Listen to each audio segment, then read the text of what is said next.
Hello everyone, Verma जी classes में आप लोग का स्वागत है। अगर आपने इस वीडियो को क्लिक किया है तो मैं आप लोग से हाथ जोड़कर प्रार्थना करता हूं कि आप लोग इस वीडियो को लास्ट तक देखिए। अगर आप इस वीडियो को देख लेते हैं तो आप लोग इस वीडियो से 10 में 10 नंबर लेकर जाएंगे। अगर आप इस वीडियो को देख लेते हैं तो आप इस वीडियो को 10 में 10 नंबर लेकर जाएंगे, जो कि हिंदी साहित्य में बार बार पूछे जाने वाले ये क्वेश्चन मैंने आज लेकर आया है। तो चलिए देर न करते हुए वीडियो को स्टार्ट करते हैं। तो देखिए, पूछता है कि आदिकाल का समय सीमा कितना है। ठीक है, तो देखिए आदिकाल है ना, आदिकाल इसका समय सीमा है 743 से लेकर 1343 ईस्वी तक का है। ठीक है, अब पूछता है कि भक्ति काल का समय सीमा कितना है। तो भक्ति काल है ना, इसका समय सीमा है 1343 से लेकर कितना 1643 ईस्वी तक है।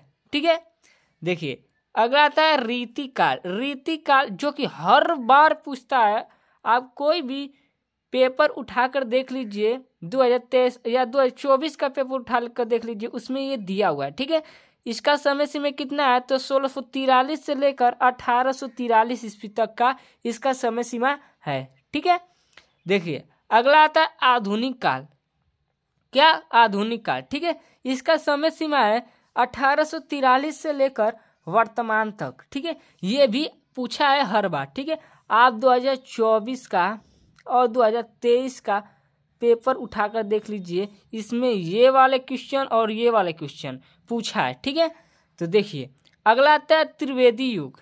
क्या? त्रिवेदी युग। ठीक है, इसका समय है 1900 ईस्वी से लेकर 1918 ईस्वी तक का समय है।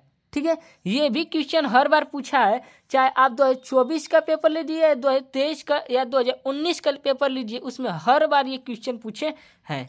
ठीक है, देख लीजिए अगला है छायावादी युग। जो छायावादी युग है ना, इसका समय है 1918 से लेकर 1936 ईस्वी तक का समय सीमा है।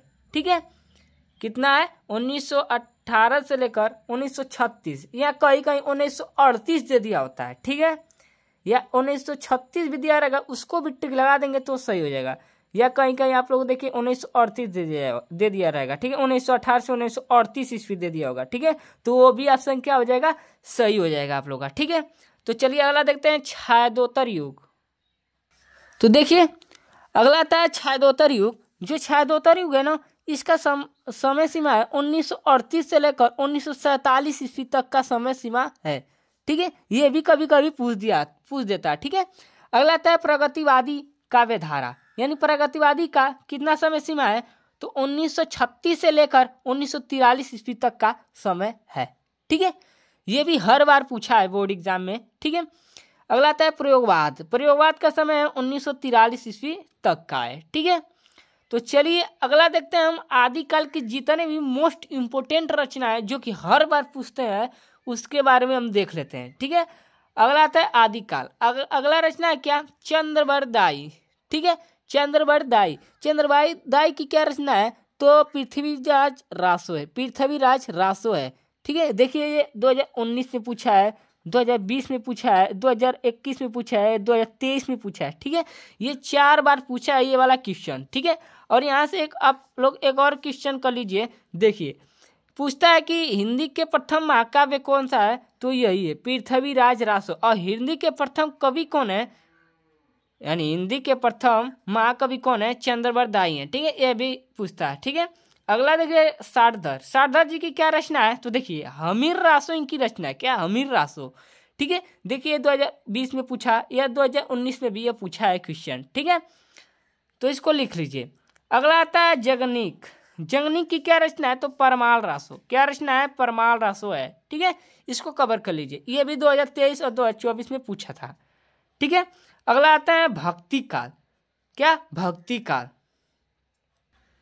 तो देखिए भक्ति काल में हम लोग का है तुलसीदास। जो तुलसीदास है ना, इसमें से आप लोग को एक नया क्वेश्चन आप लोग को देखने को इसमें मिलेगा। ठीक है, देखिए तुलसीदास की क्या रचना है, देखिए रामचरितमानस। क्या? रामचरितमानस है। देख लीजिए कौन सी भाषा में लिखा है तो अवधी भाषा में। क्या लिखा है? अवधी भाषा में लिखा है। ठीक है, किस भाषा में लिखा है? अवधी भाषा में लिखा है। ठीक है, देखिए अगला है विनय पत्रिका, कवितावली इनकी रचना है विनय पत्रिका, ठीक है, दो बार हो गया, ठीक है, यहाँ विनय पत्रिका, यहाँ पर भी एक बार और लिखा गया है, ठीक है। देखिए अगला है गीतावली इनकी रचना है, दोहावली रचना है, भ्रमर गीतावली रचना है, राम लाला नहु रचना है, पार्वती मंगल है, जानकी मंगल है, ठीक है, इनकी रचनाएं हैं, ठीक है। इसमें से आप लोग को एक ना एक क्वेश्चन आप लोग को देखने को मिलेगा। तो अगला देख लेते हैं हम लोग सूरदास। सूरदास की क्या रचना है, तो देखिए सूर सागर, ये हर बार पूछा है, जो कि किस भाषा में, ब्रज भाषा में, ठीक है। साहित्य लहरी है, ठीक है, सुरावली है, भ्रमर गीत है, ठीक है, क्या है, भ्रमर गीत, ठीक है। आप लोग को भी इसमें से एक ना एक क्वेश्चन देखने को मिल सकता है, ठीक है। तो चलिए अगला रचना देख लेते हैं। तो देखिए अगला है रसखान जी की रचना। तो देखिए रसखान जी की क्या रचना है, तो देखिए प्रेम वाटिका इनकी रचना है, ठीक है, सुजान इनकी रचना है, रसखान इनकी रचना है और दान लीला है। इसमें से अभी आप लोग का एक क्वेश्चन पूछ सकता है, ठीक है। तो चलिए अगला देख लेते हैं अष्ट छाप के कवि, ठीक है। मैं इसको तो थोड़ा सही कर देता हूँ, ठीक है। देखिए कभी कभी इसमें से भी क्वेश्चन पूछ देता है कि बताइए कि निम्नलिखित में 4 कवि का नाम दे देगा, ठीक है, और इसमें पूछेगा कि इसमें से कौन सा अष्ट छाप के कवि हैं, ठीक है। तो आप ये 8 कवियों के नाम याद कर लीजिए, जो कि इससे अगर रिलेटेड कोई भी क्वेश्चन पूछेगा तो आप लोग का छूटेगा नहीं, ठीक है। देखिए अगला है सूरदास, कृष्णदास, कुंभन दास, परमानंद दास, नंददास, चतुर्भुज दास, चित स्वामी, गोविंद स्वामी, यानी क्या है, अष्ट छाप के कवि हैं, ठीक है, अष्ट छाप के कवि। देखिए आप दिख रहे होगा, देखिए देख रहे हैं, देखिए ये क्या है, अष्ट छाप के कवि हैं, ठीक है।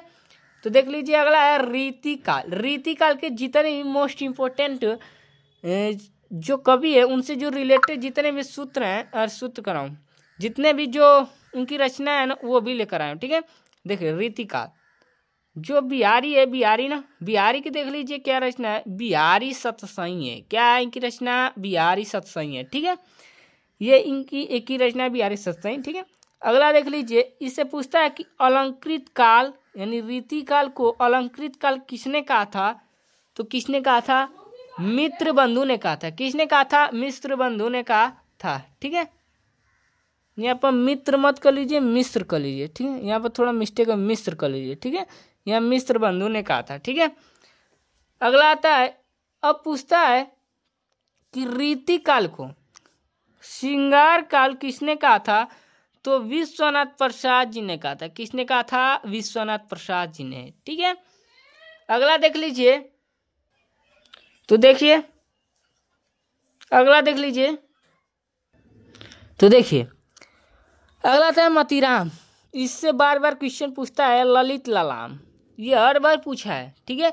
आप 2024 का पेपर उठा लीजिए, 2023 का पेपर उठा लीजिए, 2021 का पेपर उठा लीजिए या 2019 का पेपर उठा लीजिए, चारों वर्षों में ये जो रचना है ये पूछा है, ठीक है। ललित लालाम किसकी रचना है, तो मतीराम जी की रचना है, ठीक है। अगला आता है मतीराम सतसई। मतीराम सतसई किसकी रचना है, तो मतीराम की रचना है, ठीक है। अगला आता है भूषण। भूषण की क्या रचना है, तो देखिए शिवराज भूषण, ठीक है, शिवा बावनी इनकी रचना है। छत्रसाल दस, ये भी हर बार पूछता है, इसको इम्पोर्टेंट कर लीजिए, ठीक है, इम्पोर्टेंट, ठीक है, इम्पोर्टेंट कर लीजिए इसको, ठीक, इसको इम्पोर्टेंट कर लीजिए, हर बार ये भी पूछता है, ठीक है।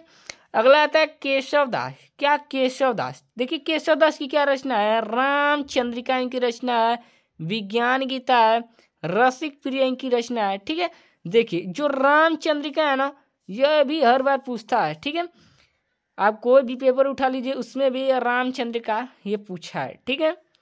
तो देख लीजिए अगला आता है आधुनिक काल में कौन कौन सी रचना है, उसके बारे में हम देख लेते हैं। तो देखिए आधुनिक काल में जो मैथिली शरण गुप्त है ना, ये त्रिवेदी के कवि हैं, ठीक है।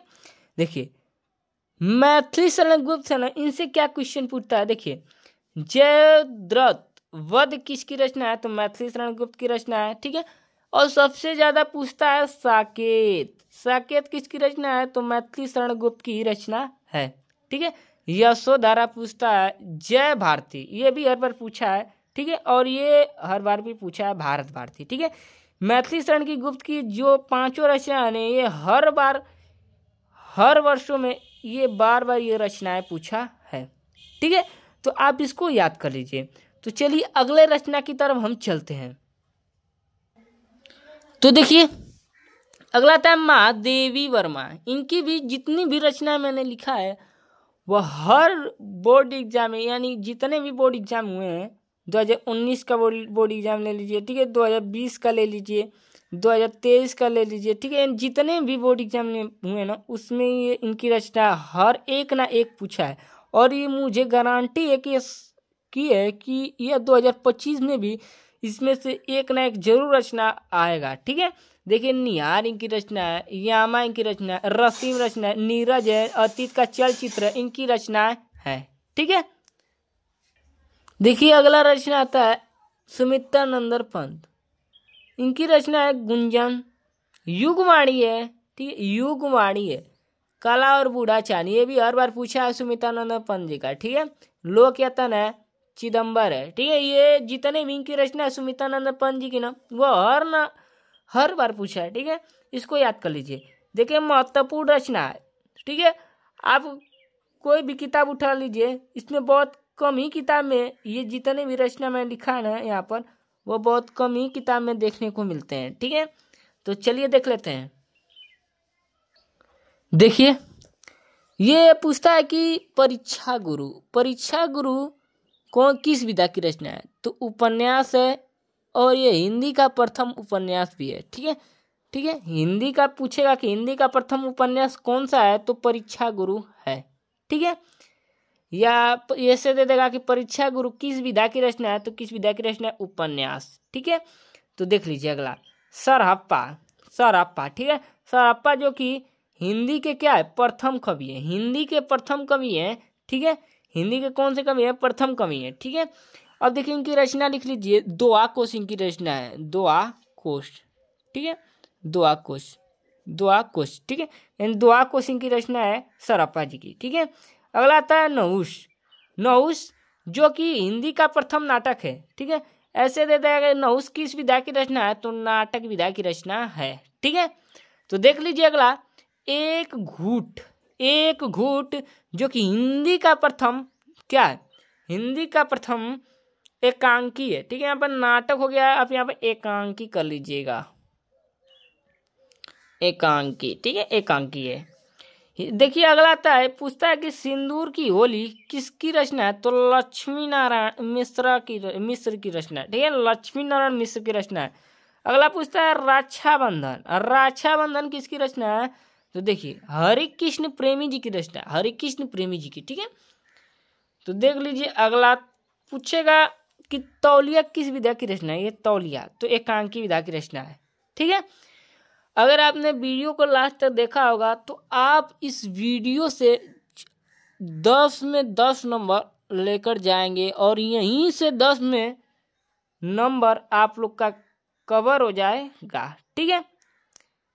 तो वीडियो पसंद आई हो तो चैनल को सब्सक्राइब कर दीजिए। तब तक के लिए धन्यवाद।